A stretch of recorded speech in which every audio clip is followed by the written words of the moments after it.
Welcome to Flat Ride of the Week, Episode 11.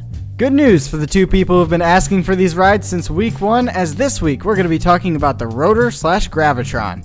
As always, if we forget anything or say something that's incorrect, please politely correct us in the comment section below. Let's get started. Alright, so let's get started with the history. So all of the rides we're about to talk about were inspired by a ride known as the Joy Wheel, which were very early flat rides that debuted in the 1910s. These rides were just spinning discs on the ground. Riders would sit or stand in the middle. As the discs sped up, the centrifugal force would try and throw them off. And I guess the goal is to stay on or to fall off hilariously. That was the idea behind the Joy Wheel, but then it developed into the Rotor. It essentially took the design and added a wall. The first Rotor debuted at the Oktoberfest in München in 1949. It was made by Ernst Hofmeister. When it debuted, it immediately became a very popular ride on the European fairs in the 50s. And in the 60s, it also became popular in the US and in Australia. Alright, so the ride experience itself, you board into what's essentially a big drum. And as the ride begins to speed up to its maximum speed of 33 revolutions per minute, you will start to stick to the walls because of centrifugal force. You'll experience around 3-ish G's of force pushing you into the wall, at which time the floor beneath you will actually lower, so you're stuck to the wall with nothing beneath you. It's anything else? Oh yeah, there is also the observation deck on most rotors. They had an observation deck on top, which the park could charge, or they could make it free, or if it was a fairground, same deal, where you could go and stand on top and watch all the people get stuck to the walls. Most rotors were actually not built by Hofmeister himself, but under license by other companies. In the US, Chance Rides were the most well-known rotor manufacturer. They created their first rotor in 1966. The rotor still exists at many amusement parks, but it's being removed. The normal rotor was very popular until the early 80s, when the Gravitron became more popular and surpassed the popularity of the normal rotors. And then the competition. A lot of other small companies made their version of the rotors, but the most popular competition of the rotor is the Gravitron. The Gravitron debuted in 1983 at Maurice Pierce. It had 45 padded panels which are angled backwards, unlike the rotor which has vertical places. When the Gravitron gets its full speed, riders slide upwards. The Gravitron can be completely enclosed and the operator is seated in the middle of the ride and spins with the riders. A Gravitron is built on one trailer and has easy transport. That's one of the reasons why it got so popular. The Gravitron was originally made by Wisdom Rides. However, they licensed the ride to many other manufacturers like A&M. They supplied most of the rotors for Europe. The ride's maximum speed is 24 revolutions per minute, which it can reach in just 20 seconds. At max speed, riders will experience 3 Gs, much like the rotor. And Gravitrons can be installed with or without the roof, although a roof is more common as it does reduce nausea.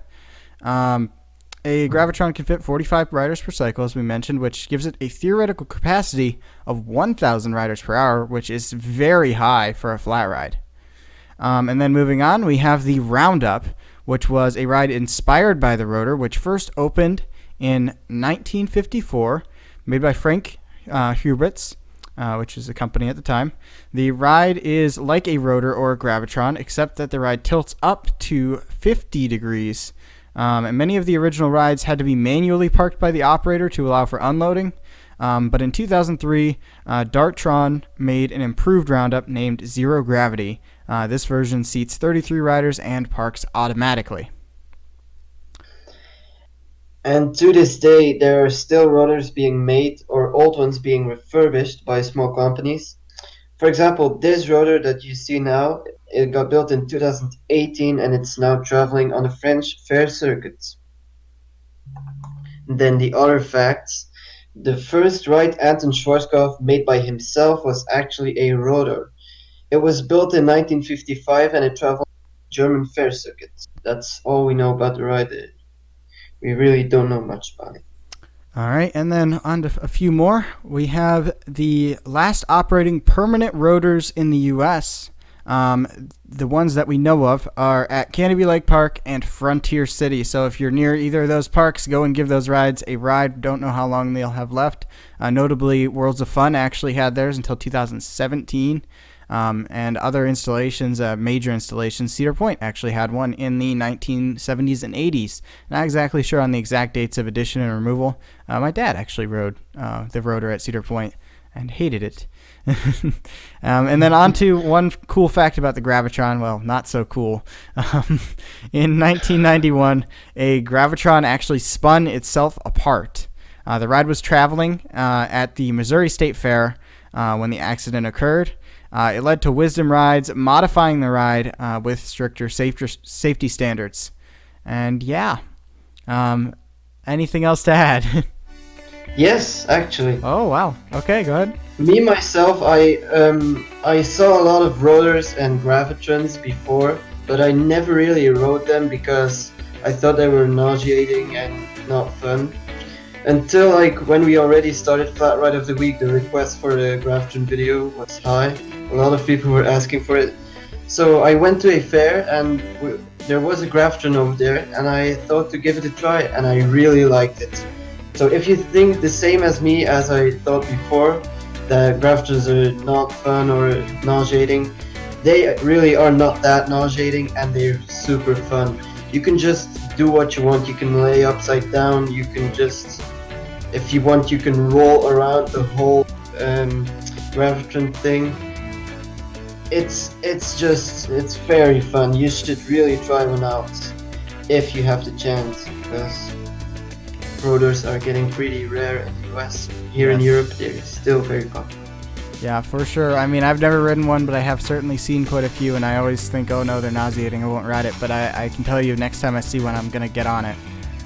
Yeah, I think that is all we have for this video. So make sure ride your local rotor or Gravitron, especially if it's a rotor and you live in the US.